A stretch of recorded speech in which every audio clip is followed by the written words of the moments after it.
I have to admit that if there's one hymn story I enjoy telling, it's This Is My Father's World. I know I've mentioned in previous episodes that I'm a photo buff, and of all the photos on my phone right now, probably 80 or 90% of them are of nature. And at that, most of them are taken in my own backyard. I love working in my garden. Years ago, there was a young preacher named Maltby Babcock. Now, that's quite a name, I know, but one of the Maltbys in town married one of the Babcocks in town, and they named their son Maltby Babcock. Quite simple, isn't it? Well, anyway, for 5 years, Maltby lived in Lockport, New York, which is about 30 miles east of Niagara Falls.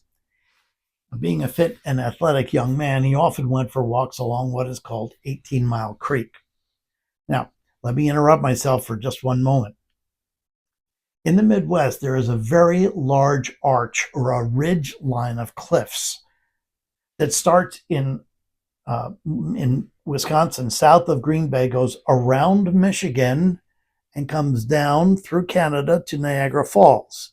And then it goes easterly through New York for about 90 miles all the way out to Rochester. It's on that ridge, or that straightaway, as we call it, an escarpment, on which Babcock lived. And when you think of a ridge like that, think of all the beauty that comes with it. Rock cliffs, waterfalls, creeks, trees, meadows, animals. Literally, it is God's garden. And it was along one of these ridges that he took his walks. He would go there just to escape the hubbub of city life. He was often known, as a matter of fact, as he headed out the door, he'd say to his wife, "I'm going to the Father's world."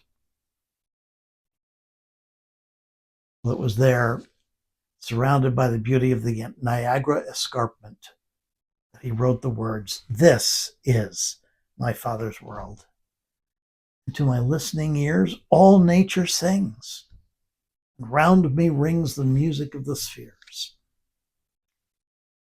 Particularly, I enjoy the second verse. "This is my Father's world. The birds sing their carols. The morning light, the lily white declare their Maker's praise."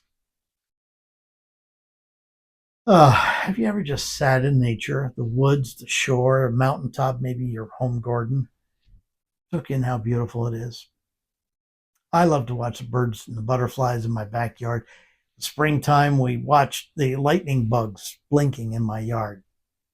I can only imagine what Babcock felt as he walked along the creek, with amazement took in the intricate beauty of our Father's creation. You know, I have for several years now created greeting cards with the photos that I've taken. One such set of cards was called Magnificence. The magnificence of the Creator is seen in the details of his handiwork. If our Heavenly Father could create something as magnificent as Niagara Falls, and at the same time something as intricate as the patterns of color on the wings of a butterfly, don't you think he's already thought through the path chosen for you, despite the rough patch you may be going through? Babcock ended his poem with these lines: "This is my Father's world. Oh, let me never forget that though the wrong seems oft so strong, God is the ruler yet. This is my Father's world. The battle's not done. Jesus who died shall be satisfied, and earth and heaven be one. God is still in control. He made it. He controls it. Not done yet. When you step out your door today, don't forget where you're going.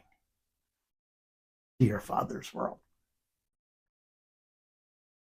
That's all I have for today. Please make your thoughts and comments known below. I look forward to seeing you again in our next post. God be with you till we meet again.